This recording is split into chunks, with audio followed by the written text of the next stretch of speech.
I'm Shannon Miller with the Miller Edge Law Firm, here to talk to you today about why it's a bad idea to add people onto your accounts as a joint account holder.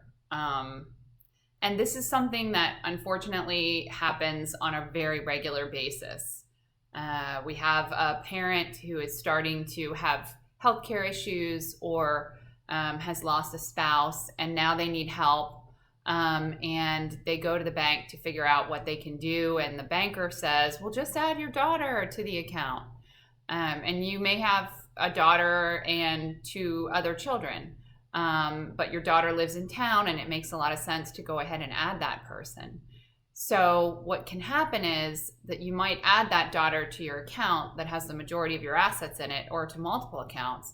And then what will happen is, you don't realize that they have unlimited access to your account. Perhaps they develop problems of their own, and they start to access your account. Or in the alternative, they don't do that. They just inherit it when you die. So joint accounts in Florida, basically, it all goes to whoever's named on your joint account. And while we always hope that our families will share assets with other family members, if they're the family member that did everything for the last part of your life, they may be reluctant to part with those assets.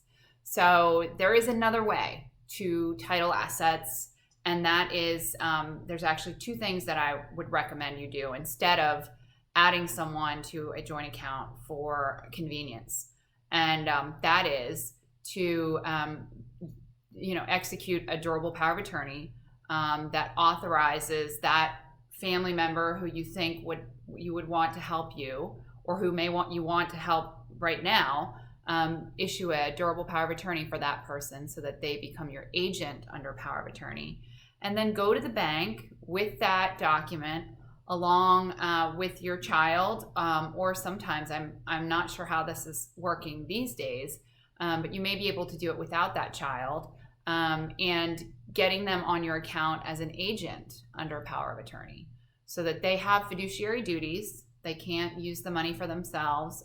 There are certain things that they cannot do once they're designated as that agent. So that protects you from any kind of exploitation by that child. But also, when you die, you also want to have a pay on death designation on that account, so it can pay out in equal shares to whomever you wish. So if you have 3 children, the idea would be that you put your name on the account, you put the agent under power of attorney on the account, who might be the closest person to you. Let's say it's your daughter. And then you'd have a pay on death designation that would pay out that bank account to all 3 of your children. So then you're protected, you have somebody who can help you, and yet when you die, your assets will pass to whoever it is that you wish to inherit it, the way that you had intended, without having to rely on one child giving their share away. We are always happy to help you with that durable power of attorney based planning. We also recommend a will, a designation of healthcare surrogate. There are also some exploitation prevention techniques that we're using, but we are happy to help you, and we hope you call our office. I'm Shannon Miller with the Miller Edge Law Firm.